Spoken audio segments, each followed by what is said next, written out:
Semua katakan abrakadabra. Ini kata-kata apa yang saudara dengar ini? Kata-kata dari mana? Tukang sulap. Ya, ketika saya masih kecil, ikut sama papi mami saya di Madiun, di pabrik gula itu ada satu ruangan yang khusus. Ya, banyak orang Belanda kan di sana, jadi untuk mereka berdansa-dansi di sana setiap malam minggu. Ya saudara, orang-orang Belanda ini juga orang-orang Indonesia pada ketularan ya saudara. Kecuali papi mami saya tidak.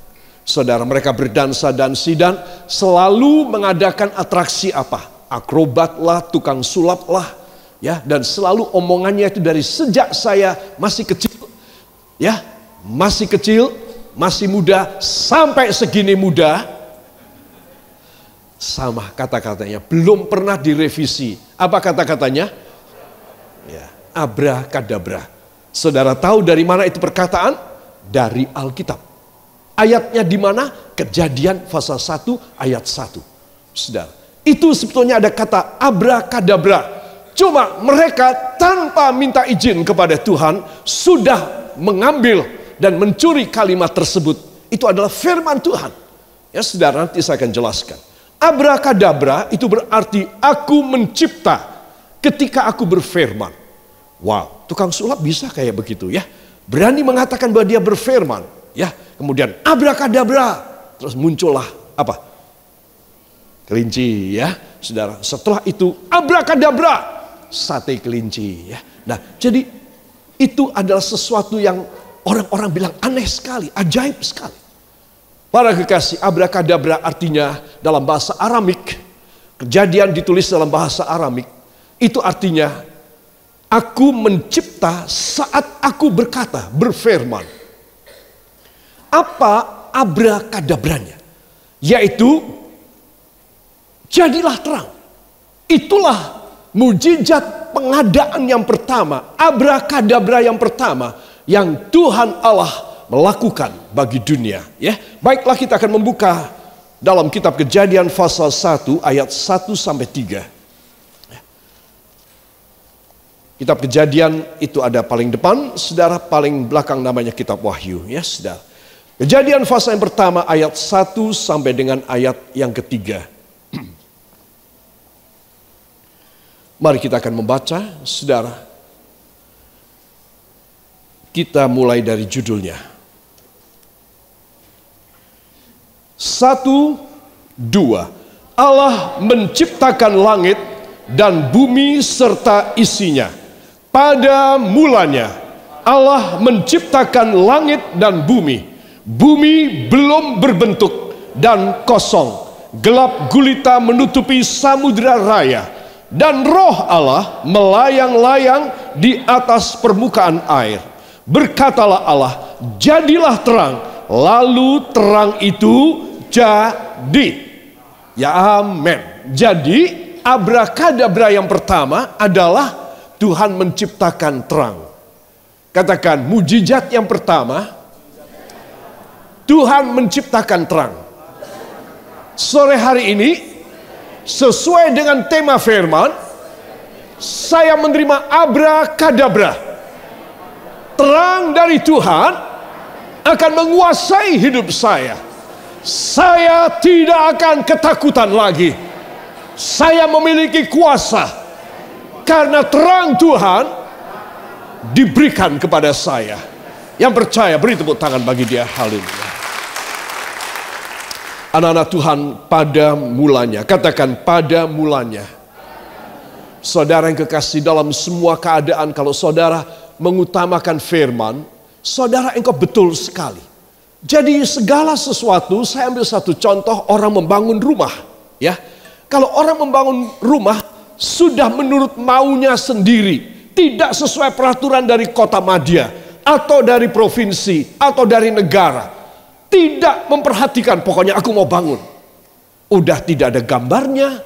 Saudara, tidak ada pemberitahuan kepada bagian tata kota, kepada dinas PU, untuk mengkalkulasi dan menghitung semua ukuran-ukuran dan perhitungan beton dan fondasi.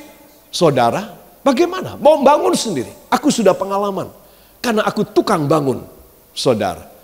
akhirnya roboh. Itu sebab ada regulasi, ada peraturan. Ini saya ambil satu contoh. Saudara, seringkali saya dan saudara memulai semuanya karena kita mampu, uang ada, ya, pengalaman ada, teman ada yang bisa membantu kita orang. Saudara, kita lupa minta izin bangunan. Itu ceritanya. Saya dan saudara mau bikin apapun, jangan lupa minta izin usaha, izin bangunan dari Tuhan Yesus. Katakan, saya membutuhkan izin dari Tuhan Yesus. Bila saya diizinkan, Tuhan akan bekerja luar biasa. Abrakadabra. Jadi kata pada mulanya, tolong saudara masukkan dalam pikiran dan hati saudara. Apa saja yang saudara mau memulai kerja, saudara harus ingat. Saudara harus minta abrakadabra. Saudara harus minta mujizat terjadi dalam hidup saudara. Karena kalau saudara tidak minta, Tuhan tidak memberikan apa? Abrakadabra yang pertama adalah Tuhan berfirman, let there be light. Jadilah terang. Katakan, terang Tuhan harus menguasai hidup saya. Saudara, itu sebab kalau kita tidak ada terang, maka apa yang terjadi? Rumah tangga seperti apa? Mata pencaharian, kesehatan dan kebahagiaan kita hidup seperti apa? Semua remang-remang, semua gelap gulita, semua tidak ada terangnya. Saudara yang kekasih, kalau Tuhan menjadi nomor satu dan kita minta restunya, kita minta izinnya, maka Tuhan akan berkata, aku akan abrakadabra buat kamu. Mujizat akan mudah terjadi. Aku akan membantu kamu dalam segala kelemahan. Aku akan mewujudkan semua doa dan cita-citamu. Amin. Belajar percaya kepada Tuhan. Saudara, kalau Tuhan tidak bekerja, maka semuanya akan berantakan. Alkitab mengatakan bila Tuhan tidak menjadi penunggu kota, maka kota akan hancur. Alkitab mengatakan jikalau Tuhan tidak menjadi pembangun rumah kita, maka bangunan kita tidak akan jadi. Itu sebab izin dari Tuhan, yaitu terang. Katakan, terang Allah harus menyinari hidup saya. Usaha mata pencaharian, keluarga, masa depan, sampai kematian saya. Saudara, itu sebab penting sekali anak-anak Tuhan memperhatikan hal ini, ya saudara. Jadi dalam ayat yang kedua, berfirmanlah Allah, jadilah terang, ya. Abrakadabra, let there be light. Ya saudara, itu sebab di sini disebutkan dalam ayat yang ketiga, jadilah terang, lalu terang itu jadi. Tidak dibutuhkan sesuatu masa yang panjang, tidak dibutuhkan sesuatu gerakan dan reaksi kimia atau reaksi geologi atau astronomi yang membuat menjadi terang. Dengan sendirinya Tuhan menjadikan terang semuanya. Sebelumnya kita membaca dalam ayat ini keadaan dunia, keadaan alam semesta dalam keadaan yang berbaur antara gas, cairan, dan zat padat dan gelap gulita. Ya, itu disebutkan oleh orang dalam bahasa Yunani yang mempunyai arti chaos, artinya berantakan. Berantakan dirubah oleh Tuhan menjadi terang. Katakan, berantakan dirubah oleh Tuhan, oleh firman-Nya menjadi terang. Yang percaya beri tepuk tangan bagi dia. Haleluya. Seringkali saya dan saudara tidak tahu apapun yang kita harus kerjakan. Seringkali saya mendapatkan keadaan, persoalan, tugas, pekerjaan, atau segala tanggung jawab yang di luar kapasitas saya. Saya berkata, Tuhan, hamba menghadapi keadaan yang chaos, semua campur baur, dan hamba tidak tahu bagaimana cara memulai, apalagi mengakhiri. Memulai pun hamba tidak tahu. Tetapi ketika saya menyerahkan semua masalah, semua keadaan yang saya tidak mampu, dan saya minta Tuhan melakukan abrakadabra, maka apa yang terjadi? Tuhan pertama-tama memberi kepada saya apa? Terang. Jadi kalau saudara pertama-tama berantem dulu, suami dan istri, anak dengan orang tua, kakak dengan adik, berantem dulu untuk bisa bekerja, untuk bisa dapat untung, untuk bisa dapat gangdau, maka saya kasih tahu, engkau pasti berantakan, engkau pasti mengalami chaos. Engkau harus nomor satu minta terang. Dan terang itu ada di dalam firman Tuhan. Jadi saudara, di Kejadian 1 ayat 1 sampai 3, Tuhan berkata, I create as I speak. Abrakadabra, let there be light. Jadilah terang. Saudara, dalam semua keadaan minta terang Allah untuk lebih dahulu menyinari hidup saudara. Contoh, saudara bangun pagi ini, bulannya ini apa? Wajahnya ini, ya, kayak kates. Kates itu apa? Papaya. Bahasa Jawanya apa? Gandul, ya. Nah, wajahnya itu panjang kayak kates. Saudara engkau tidak ada terang. Sing bunder. Wajahnya yang ceria. Saudara bangun pagi wajahnya sudah surem, ya. Iblis bilang, ini makanan yang empuk, ya saudara. Tapi kalau saudara bangun pagi, saudara penuh dengan vitalitas Allah, maka saudara sepanjang hari ini Tuhan memberi terang. Karena dia dari awal sudah kasih terang dalam hidup saudara. Beri tepuk tangan bagi dia. Para kekasih, saya akan sampaikan mengenai soal ini penting sekali, ya. Supaya ini rahasia, kita bisa menerima, coba bayangin, melalui firman jadi. Katakan melalui firman jadi. Ini membuat saya memiliki jalan pintas, waktu lebih singkat, tenaga lebih sedikit, biaya lebih kecil, hasil luar biasa. Mau demikian? Ya, minta Tuhan memberi terang supaya dia menjadikan abrakadabra dalam hidup saudara. Ada anak-anakku yang masih muda, kalian harus minta Bapamu di sorga yang bekerja membuat sesuatu yang ajaib. Ini penting sekali, ya. Bagi bapak dan ibu yang sudah lanjut usia juga ini hal penting. Syarat terjadinya abrakadabra, saudara, mudah sekali.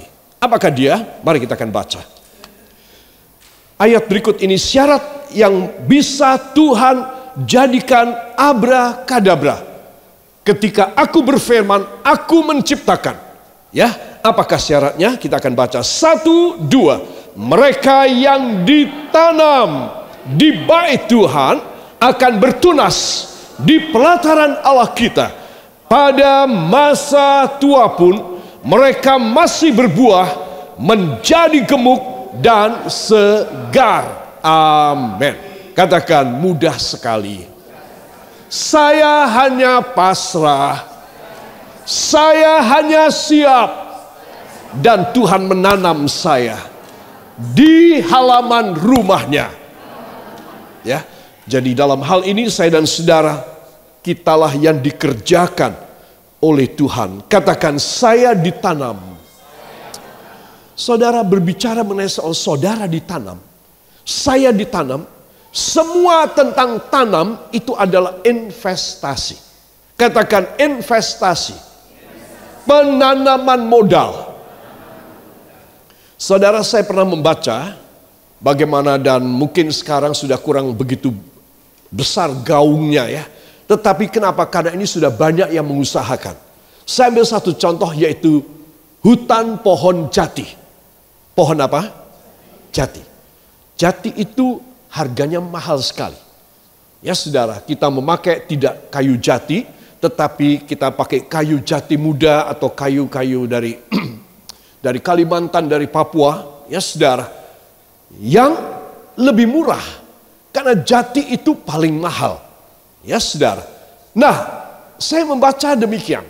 Pernah saya sampaikan kepada saudara, kalau saudara mempunyai uang 20 juta, saudara bisa mendapatkan 2.500 bibit pohon jati. 20 juta dapat 2.500 bibit pohon jati. Saudara, berapa tahun pohon jati ini dipanen? 20 tahun. Ketika saudara mulai tumbuh, kan murah 20 juta. Ya, saya yakin saudara tidak keberatan untuk membayar benih pohon jati 20 juta karena hasilnya luar biasa. Setelah 7 tahun, maka orang pemiliknya mulai meneliti dan men-screening. Menurut ilmunya usaha ini peternakan atau perikanan? Kehutanan, ya. Ahli kehutanan mengatakan pada umur 7 tahun mulai di screening. Mana yang bengkok tumbuhnya, mana yang banyak cacatnya, itu harus ditebang. Yang ditebang kira-kira 30%. Sisa 70% yang dibiarkan tumbuh. Saudara, kalau dia umur 10 tahun, tingginya itu 30 meter, dan diameter daripada batang pohonnya, ya saudara, itu mencapai 40 cm, maka dia sudah layak dijual. Kalau dia sudah layak dijual, berapa harganya? 20 miliar. Wah, saudara terus langsung, ya, dari modal 20 juta, panennya setelah 15 atau 20 tahun, 20 miliar. Coba saudara bisa bayangkan. Makanya pohon jati dinamakan jati emas. Karena memang hasilnya bagus. Saudara, wah nanti selesai ini saya menghubungi Pak Gembala untuk mau ikut menanam modal. Saya bukan makelar jati. Cuma saya memberikan contoh. Kenapa? Itu biji, itu benih jati, kalau kita biarkan tidak ada pemeliharaan. Ya kadang-kadang pestisida, umur 7 tahun harus di screening, 30% harus ditebang. Supaya tidak merusak yang 70%. Ya saudara, cuma tunggu aja. Tidak didoakan, ayo cepat kamu undang, cepat ulang tahun yang keberapa ini kamu, tidak. Ya, biarin aja tumbuh terus. Nanti kalau panen dapat 20 miliar, siapa tidak mau? Orang berlomba-lomba. Para kekasih, kenapa? Karena ditanam. Ketika ditanam, hasilnya luar biasa. Semua katakan, angkat tangan saudara. Bila saya ditanam di rumah Tuhan, hasil saya lebih berharga dari pohon jati. Hasil saya luar biasa karena saya ada di dalam rumah Tuhan dan terang Allah menguasai hidup saya. Mulai sore ini saya beriman bahwa hidup saya akan berhasil, bahwa harga saya sangat mahal di mata Tuhan. Ucapkan terima kasih engkau yang percaya. Terima kasih Bapa. Manusia berusaha berlomba-lomba dalam investasi apapun untuk mendapat untung yang besar. Kami akan ditanam bersama dengan engkau. Kami mempunyai firman abrakadabra. Ketika engkau berfirman, terciptalah sesuatu buat kami. Hanya di dalam nama Tuhan Yesus Kristus, Juru Selamat dan Penebus kami. Dan kita yang percaya mengaminkan. Amin. Mereka yang ditanam di bait Tuhan akan bertunas di pelataran Allah kita. Pada masa tua pun mereka masih berbuah. Saya mau tanya, pohon apa ini? Katakan, pohon saya. Saya tanya, pohon apa ini? Pohon saya. Pohon manusia ini. Jadi saudara mesti tahu, saudara mau mempunyai satu investasi yang sampai tua pun saudara berbuah lebat. Yaitu bila saudara setia kepada Tuhan. Hanya saudara yang setia kepada Tuhan akan menghasilkan hasil luar biasa. Amin. Itu penting sekali. Masih ingat tadi pagi saya khotbah apa? Unsur yang ketiga, harus tinggal di rumah Tuhan. Kalau saudara tinggal di rumah Tuhan, saudara engkau tidak akan bisa dipengaruhi oleh kuasa dosa. Ya saudara, banyak orang dikuasai oleh kuasa dosa seperti yang kita baca tadi pagi, saudara. Mereka yang berbuat dosa adalah hamba dosa. Ya, hamba dosa. Ya. Dosa itu apa, saudara? Dalam bahasa Inggris namanya sin. Kalau berdosa apa? Bersin.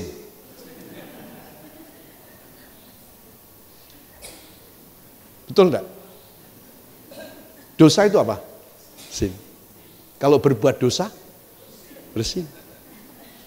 Jadi kalau saudara tahu bahwa hidup ini suka bersin, suka berdosa, maka saudara harus selalu bersama dengan Tuhan. Amin. Kalau saudara bersama dengan Tuhan, saya bersama dengan Dia, maka hidup kita akan aman. Ya, beri kemuliaan yang baik bagi Dia.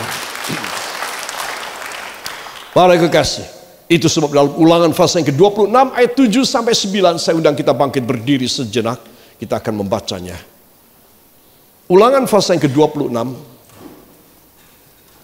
ayat yang ke-7 sampai dengan ayat yang ke-9.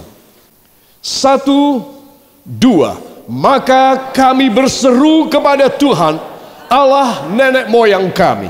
Lalu Tuhan mendengar suara kami dan melihat kesengsaraan dan kesukaran kami dan penindasan terhadap kami.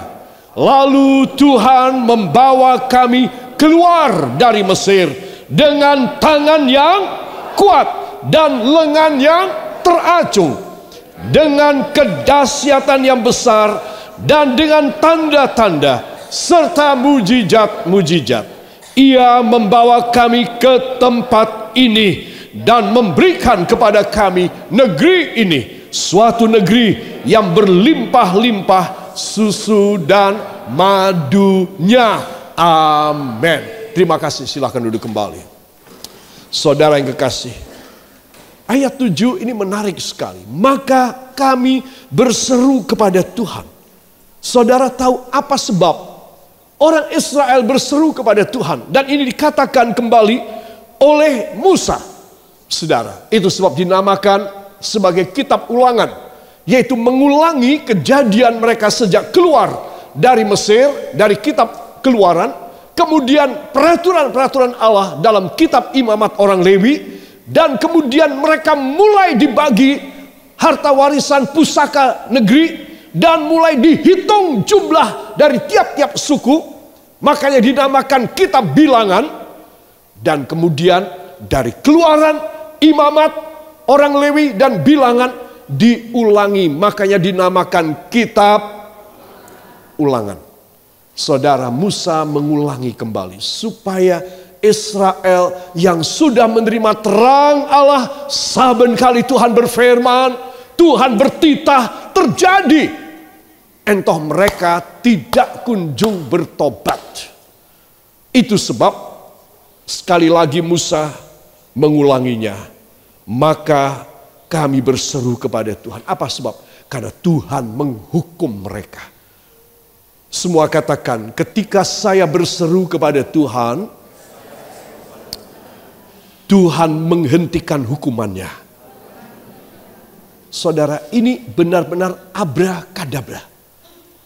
Tuhan bisa menghentikan hukuman kepada saya, kepada saudara, hanya bila kita berseru kepada Dia. Saudara percaya apa tidak? Percaya apa tidak? Saudara, itu sebab penting saudara masuk di dalam satu kehidupan yang lebih dekat kepada Tuhan. Ya, itu sebab saya ingin mengajak semua saudara perhatikan. Maka kami berseru kepada Tuhan.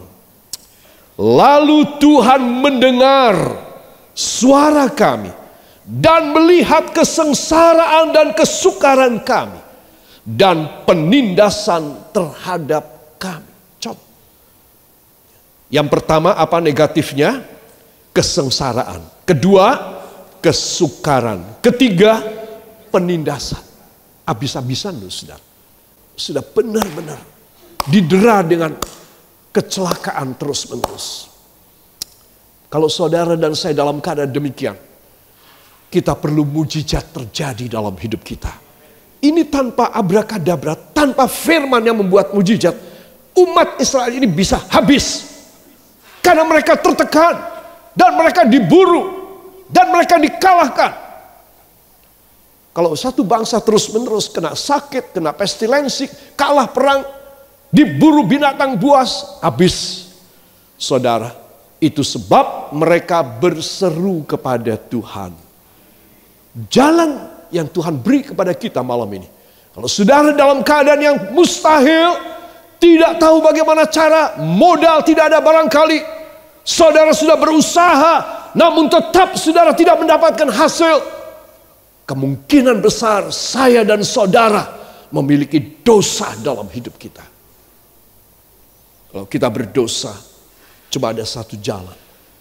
Berseru dan minta ampun kepada Tuhan. Tuhan menyelesaikan semuanya. Semua yang chaos seperti Kejadian 1 ayat 1. Semua yang bercampur baur, semua yang tidak ada juntrungannya dalam hidup saudara. Kecuali kacau balau, kecuali ngamuk, kecuali marah, kecuali emosional. Tidak ada yang baik dalam rumah tangga barangkali. Maka saudara bisa menjadikan baik ketika saudara berseru kepada Tuhan. Itu sebab penting sekali anak-anak Tuhan memiliki dalam hidup kita firman yang menjadikan mujizat. Itu sebab kalau saudara mendengar firman, dan saya yakin dari sejak anak-anak sekolah minggu, anak-anak muda, ya, semua penuh dengan firman. Saudara menjadi menikah, masuk dalam pernikahan, saudara mengutamakan firman. Sampai tua sudah sepuh, tetap mencari Tuhan. Masa Tuhan mau biarkan? Saya nggak percaya. Pasti Tuhan akan ambil ikut campur tangan. Tuhan akan ambil risiko hidup kita.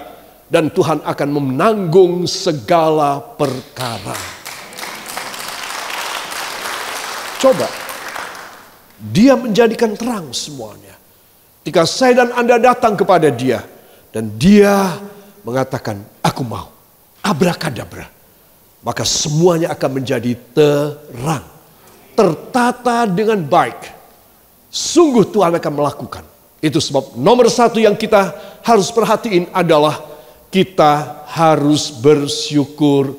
Karena Tuhan turun tangan dengan tangan yang kuat dan lengan yang perkasa. Tadi barusan kita baca. Itu sebab Tuhan menjawab kepada kami. Dan lalu Tuhan membawa kami keluar dari Mesir dengan tangan yang kuat dan lengan yang teracung. Dengan kedahsyatan yang besar dan dengan tanda-tanda serta mujizat-mujizat. Ia membawa kami ke tempat ini. Para kekasih, biarkan Tuhan membawa saudara, membawa saya keluar dari semua kemelut, keluar dari semua ancaman, keluar dari semua tekanan-tekanan. Tadi kita sudah baca kesengsaraan, kesusahan, penindasan. Coba habis deh. Saudara punya kesabaran, saudara ingin membalas kepada majikan saudara, engkau tidak bisa. Karena engkau budak, saya budak. Itu yang terjadi pada Israel. Kita cuma bisa mangkel, jengkel, dendam, kesumat, tapi tidak berani balas. Itu budak. Tetapi malam hari ini, Tuhan mau menjadikan dari semua yang chaos, semua yang tidak mungkin, semua yang mustahil, semua yang sudah hancur berantakan karena kesalahan, karena dosa yang kita bikin, Tuhan bisa melakukan perbuatan yang besar. Dan malam hari ini engkau akan pulang dengan pertolongan yang ajaib dari Tuhan. Amin. Beri tepuk tangan yang baik bagi dia.